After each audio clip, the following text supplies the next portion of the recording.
અત્યારે નડિયાદની આ જે કોલેજ રોડની કેનાલ છે ને એનું રીડેવલપમેન્ટનું કામ થઈ રહ્યું છે. વર્ષો પછી આ કામ થઈ રહ્યું છે અને અમે ડેવલપમેન્ટની જોડે છે, પરંતુ પરિસ્થિતિ ત્યાં આવીને ઊભી રહે છે કે આ રોડ ઉપર લાઇટોના થાંભલા છે પણ લાઇટો બંધ છે. પરિસ્થિતિ બગડશે ત્યારે કે જ્યારે સામે પણ સોસાયટી છે, લગભગ 70-80 મકાનો છે અને આખા સામેના રોડ પર તો લાઇટોના થાંભલા પણ વર્ષોથી નથી અને પ્રશાસન સાંભળતું નથી. પ્રશાસન ગાંધીજીના 3 વાંદરાની માફક આંધળું, બોબડું અને બહેરું છે. આ લાઇટો જો નાખવામાં આવે ને તો અહીંયાથી રોજની હજારો લોકોની અવર જવર જે છે ને તેમને રાત્રે પણ જવામાં તકલીફ ના પડે. અત્યારે રસ્તામાં જાય કોઈ નહેરમાં પડે તો એનું જવાબદાર પ્રશાસન રહેશે?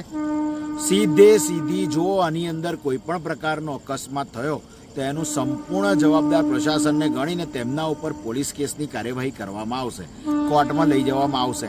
એના કરતાં પ્રશાસન જાતે જાગીને આ થાંભલા છે, એના વાયરો છે, નવી લાઇટો નાખી દે કે જે ચાલુ લાઇટો બંધ છે એ લાઇટો ચાલુ કરી દે તો લોકોને રાહત મળે. ને સામે જે અત્યારે અત્યારે તમારું ડેવલપમેન્ટનું કામ ચાલતું હોય તો તમે અત્યારે ટેમ્પરરી થાંભલા ઊભા કરી, જ્યારે ગણેશ મહોત્સવ હોય છે ત્યારે આપણે લાકડાના થાંભલા જે બંબુ ઊભા કરી અને એના ઉપર ફ્લડો મારતા આવીએ છીએ. તો અત્યારે ટેમ્પરરી પ્રશાસન જો ડેવલપમેન્ટ જ કરી રહી હોય તો ડેવલપમેન્ટમાં પ્રજાને તકલીફ ન પડે તેના માટેની પ્રથમ તેમનો ગણતરી હોવી જોઈએ. માટે પ્રશાસનને તાત્કાલિક ધોરણે વિનંતી છે અને આજે પત્ર આપ્યો છે એટલે તાત્કાલિક ધોરણે નહેરની બંને સાઈડો તાત્કાલિક ધોરણે લાઇટો નાખી દે.